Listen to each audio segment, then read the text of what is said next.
Is Arthur Harrow really who he says he is? It's all happening, Marvel fans. This week marks both the finale of Moon Knight and the opening of Doctor Strange in the Multiverse of Madness. This means that the time for getting genuinely bonkers theories off your chest is dwindling faster than Scott Lang's taco supply in Avengers Endgame. Fortunately, much like the Hulk, we're here to help.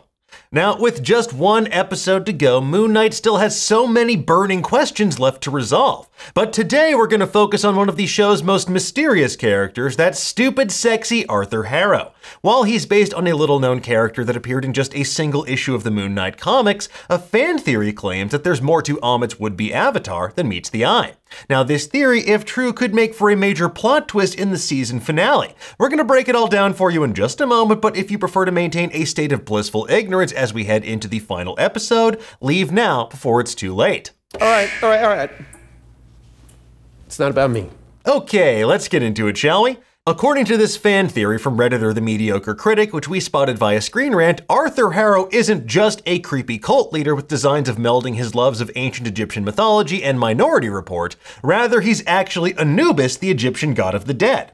Now, I know what you're probably thinking, but Dan, didn't we walk down this road already with a certain Ralph Boner? Ralph. My husband. Ralph Boner? Yes, we did. But based on the amount of unexpected switcheroos and mysteries in the series thus far, and the supporting evidence in the comics and Egyptian myth, this theory has real weight to it, kind of like a pair of hearts on a scale. So let's start with what we actually know about Anubis. In Egyptian mythology, Anubis is the god of the dead. He was often considered to be the conductor of souls, ferrying those deemed worthy to the afterlife. However, he was also known as the Guardian of the Scales, which is maybe the most relevant title for our purposes here. Those who successfully navigated the Duat, the Egyptian equivalent of purgatory, faced one final test, the weighing of the heart. Before the dead could enter Aru, the paradisical field of reeds, Anubis would take their heart from their chest and weigh it on a scale against a feather, said to be from Ma'at, the goddess of truth, justice, and order. If your heart weighed less than a feather, you were deemed worthy to enter the afterlife. If the scales tipped against you, well, your heart and soul would be devoured by the crocodile-headed goddess Ammit.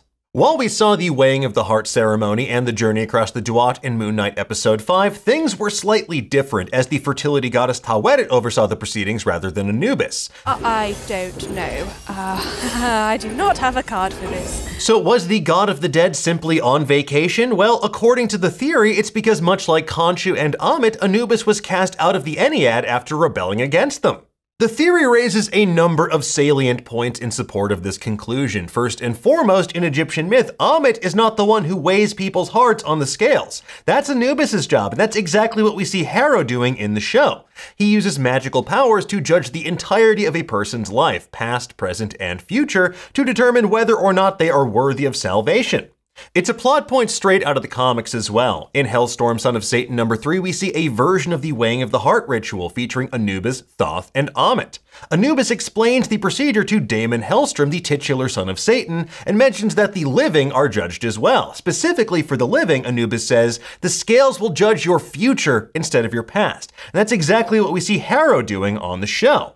More importantly, if Ammit has been imprisoned in Anushapti by the Ennead, how is she able to grant Harrow these magical powers? When Khonshu is imprisoned by the Ennead for altering the night sky one too many times, he's no longer able to grant his magical boons to Mark and Steven. They are left decidedly without his protection. So how then would Harrow have access to Ammit's abilities? Well, the answer seems obvious. He is a god himself, or perhaps the avatar of one like Anubis. Clearly, Anubis is missing. Not only is the god not present at the Ennead's meeting in episode 3, but he isn't the one ferrying Mark and Steven across the Duat in episode 5, especially because he's the one that does so in the comics on which that particular episode is based. Likewise, with Ammit imprisoned by the Ennead, there's no one to devour unworthy souls, it seems. Rather, they just wind up trapped in the sands of the Duat for all eternity.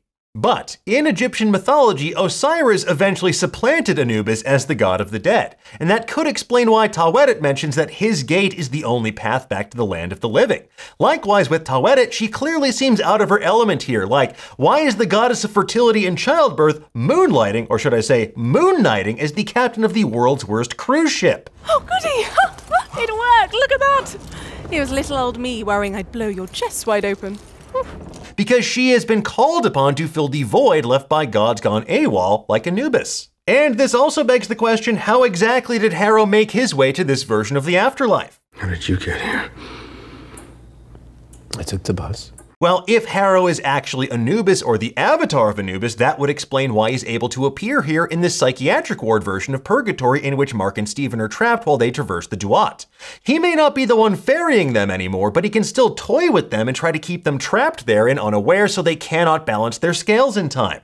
Now, it's unclear if Anubis' Ushabti is among those featured in episode 4. We see a vast array of gods the Ennead have cast out and trapped in stone, but it certainly seems like he is on the loose. Regardless, we do know that Harrow has a tattoo of the scales, albeit with Amit's crocodile motif, and he also has that crocodile-headed cane which he claims contains a sliver of her power in episode 2. So perhaps this is a smokescreen, but Amit is a major part of that ritual, and Anubis or Anubis' avatar would definitely need Amit's power to enact whatever plan is unfolding here. Now, adding further fuel to this speculative fire is the jackal motif that's been a constant with Arthur Harrow and his magical meddling.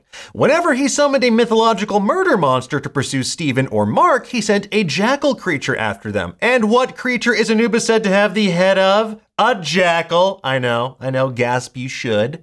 Now, one of the through lines in Harrow's character so far is that he wants to act as judge, jury, and executioner. He believes himself to be righteous in doing so and claims he's doing it at Amit's behest. However, in the actual myth, Amit is merely the executioner, Anubis is the judge, and the scales are technically the jury. But clearly, Arthur and Anubis' vision of what makes a person worthy of entering the afterlife is different than the rest of the gods. Now, in episode 2, Mark explained that they are the avatar of Khonshu. They protect the vulnerable and deliver justice to those who hurt them.